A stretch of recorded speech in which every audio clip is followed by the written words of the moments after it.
Разом з вами ми хочемо забезпечити їм найкращий догляд. Брід.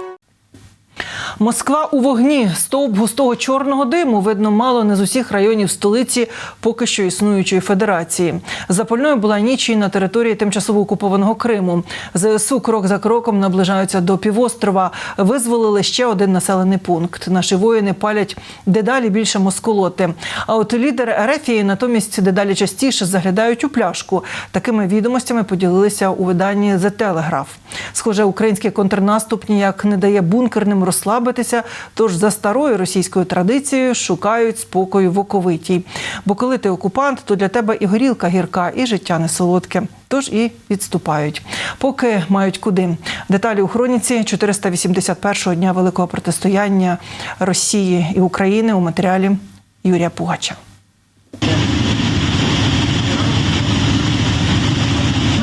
Увага! Показує і палає Москва.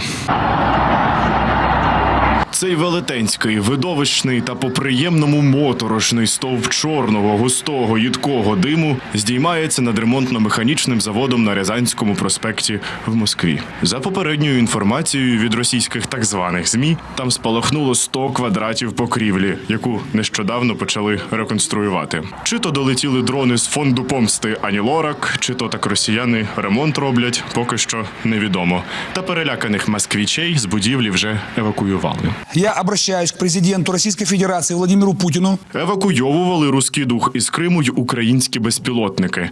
Тимчасово живий гауляйтер тимчасово окупованого Криму Аксьонов поточнив. Вибухи було чути на півночі півострова. Буцімто відпрацювало ППО.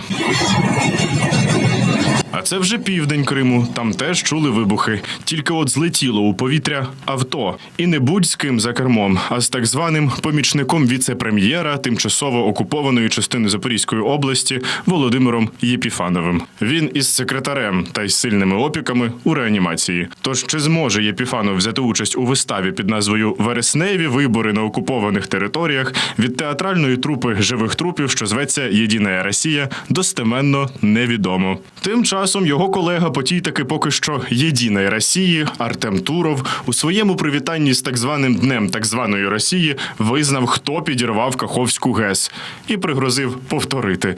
Не сумніваємось, він неодмінно це повторить. Тільки у Гаазі, у суді. Тим часом з'явилася нова інформація про обставини руйнації греблі. За 9 днів до її підриву там помітили припаркований автомобіль із вибухівкою. Видання Associated Press наголошує, що Каховська ГЕС була під контролем російських військ.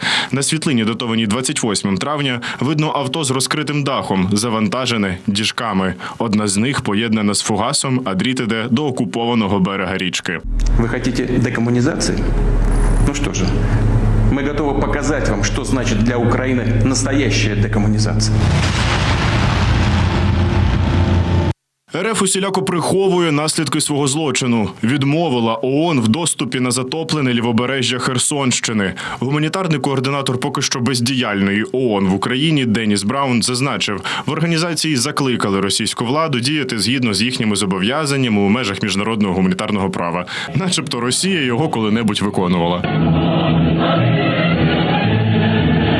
Понад 500 жителів міста Олешки могли загинути внаслідок підриву Каховської ГЕС. Це підрахунки Центру національного спротиву. Таку моторошну цифру там пояснили тим, що росіяни просто відмовляли в евакуації тим, хто не має російського паспорта.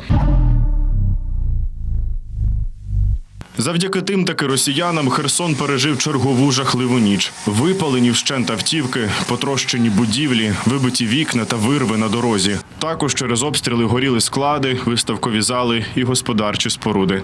Дивом минулося без постраждалих. Крім того, рашисти обстріляли Одещину. Усі 4 калібри майже одразу опинилися на дні Чорного моря. 4 калібри летіли з акваторії Чорного моря саме в наш регіон. І усі 4 ракети, усі 4 калібри були знищені силами протиповітряної оборони. Гучно було серед ночі й у Запоріжжі. Та істеричні ракетні атаки москолоти аж ніяк не завадили ЗСУ визволити П'ятихатки. Рашисти тікали, кидаючи техніку, боєприпаси. Населений пункт на Запоріжжі, де русифікували бійці 128-ї окремої гірсько-штурмової бригади.